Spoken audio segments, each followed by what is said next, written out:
अस्सलामुअलैकुम नाजरीन ग्रामी, क्या आप जानते हैं कि कौम सबा कौन थी और कौम सबा पर अल्लाह ताला का अजाब क्यों नाजिल हुआ। ये वाक़या कुरान मजीद में भी मौजूद है, जिसकी तफसील हम आपको आगे बताएंगे। तो दोस्तों, अहले सरसार की एक कौम जिसे कौम सबा भी कहा जाता है, अल्लाह ताला की बेशुमार नेमतों के अंदर जिंदगी गुजार रही थी। ये कौम एक अजीम तहजीब व तमद्दन की मालिक थी। हजरत दाऊद अलैहिस्सलाम और हजरत सुलेमान अलैहिस्सलाम की बाअज़मत हुकूमतों के बाद इनकी हुकूमत जुबान जिद खासो आम थी। कहा जाता है कि ये लोग गंदुम के मग़ज़ से आटा पीसकर रोटियां पकाते थे, लेकिन इसके बरक्स वो इस कदर असराफ करने वाले और नाशुक्रे लोग थे कि उन्हीं रोटियों के साथ बच्चों का पखाना साफ करते थे। बाद अज़ां इन आलूदा रोटियों को इकट्ठा करने से एक पहाड़ बन गया था। फिर एक साले शख्स ने वहां से गुजरते हुए एक औरत को देखा जो रोटी के साथ बच्चे के पकाने के मुकाम को साफ कर रही थी।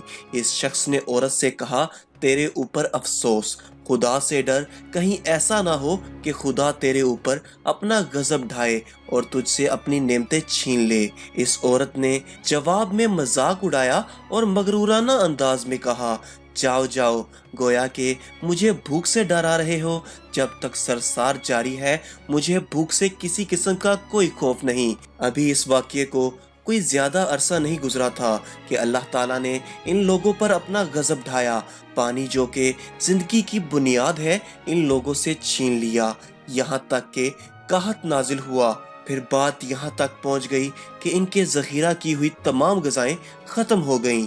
आखिरकार वो लोग मजबूर हो गए कि उन्हीं आलूदा रोटियों पर टूट पड़े जो इन लोगों ने इकट्ठी करके एक पहाड़ की मानद ढेर लगाया हुआ था। बल्कि वहां से रोटी लेने के लिए सफ लगती ताकि हर कोई वहां से अपने हिस्से की रोटी ले सके। कुफरान नेमत, कहत और इनकी बदहाली के बारे में मुत्तइद रवायात मौजूद हैं। सूरह नहल की आयत नंबर 112 और 113 में यूं इरशाद होता है, और अल्लाह ने इस बस्ती की भी मिसाल बयान की है जो महफूज और मुत्तमिन थी। इसका रिस्क हर तरफ से बकायदा आ रहा था, लेकिन इस बस्ती के रहने वालों ने अल्लाह की नेमतों का इनकार किया तो खुदा ने इन्हें भूख और प्यास का मजा चखाया, सिर्फ इनके इन अमाल की बिना पर कि जो वो अंजाम दे रहे थे। और यकीनन इनके पास रसूल आया तो इन लोगों ने इनको झुटलाया, तो फिर इन तक अजाब आ पहुंचा कि ये सब जुल्म करने वाले थे। इसी कौमे सबा के बारे में एक और वाकया बयान होता है कि इन लोगों ने अपनी ज़रात को बेहतर तौर पर काश्त करने के लिए पानी ज़खीरा करने की खातिर बलक के दो पहाड़ों के दरमियान एक बहुत बड़ा बंद तमीर किया हुआ था, जिसे मुआरिब कहा जाता था। सुराख और दूसरे पहाड़ों से गुजारा हुआ पानी बंद में आकर वाफिर मिकदार में जमा हो जाता था। कौमे सबा ने इस पानी से सही तौर पर इस्तेफादा करते हुए वसी व अरीज और बहुत से खूबसूरत बागात लगाए और खेती बाड़ी को रौनक बख्शी। इन बागात के दरख्तों की शाखें इस कदर फलों से लदी हुई होती थी कि कहते हैं कि अगर कोई शख्स सर पर टोकरी रखकर इनके नीचे से गुजरता तो फल खुद ब खुद टोकरी में गिरना शुरू हो जाते और कलीलुल मुद्दत में टोकरी ताज़ा फलों से भर जाया करती थी। लेकिन नेमतों की कसरत ने इन्हें शुक्र करने की बजाय सरे मस्त और गाफिल कर दिया था। यहाँ तक कि इनके दरमियान बहुत बड़ा तबकाती निज़ाम वजूद में आ चुका था। इनमें से साहिब इक़्तिदार लोगों ने कमज़ोर और ज़ईफ़ों का खून चूसना शुरू कर रखा था। यहाँ तक कि इन लोगों ने खुदा से एक अहमकाना इल्तमास किया, जिसका जिक्र सूरह सबा की आयत नंबर 19 में मिलता है। उन्होंने कहा, खुदाया हमारे सफरों के दरमियान फासला ज्यादा कर दे। उन्होंने अल्लाह ताला से ये इल्तमास इसलिए की ताकि गरीब, बेनुआ लोग, उम्र रसीदा लोग और सरवतमंद इनके हमरा सफ़र ना करें। इनकी ख्वाहिश ये थी कि आबादियों के दरमियान खुश्की हो और फासला बहुत ज़्यादा हो, ताकि तही दस्त और कम आमदनी वाले लोग इनके साथ सफ़र ना कर सके। अल्लाह ताला ने इन मगरूर پیٹ کے پجاریوں پر اپنا غضب نازل کیا۔